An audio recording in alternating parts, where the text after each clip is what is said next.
والريحان فبأي آلاء ربكما تكذبان خلق الإنسان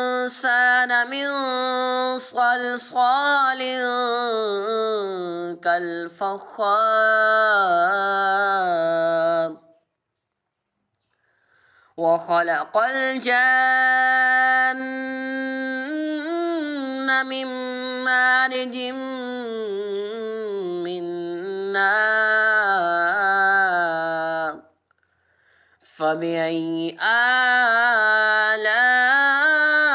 ربكما تكذبان رب المشرقين ورب المغربين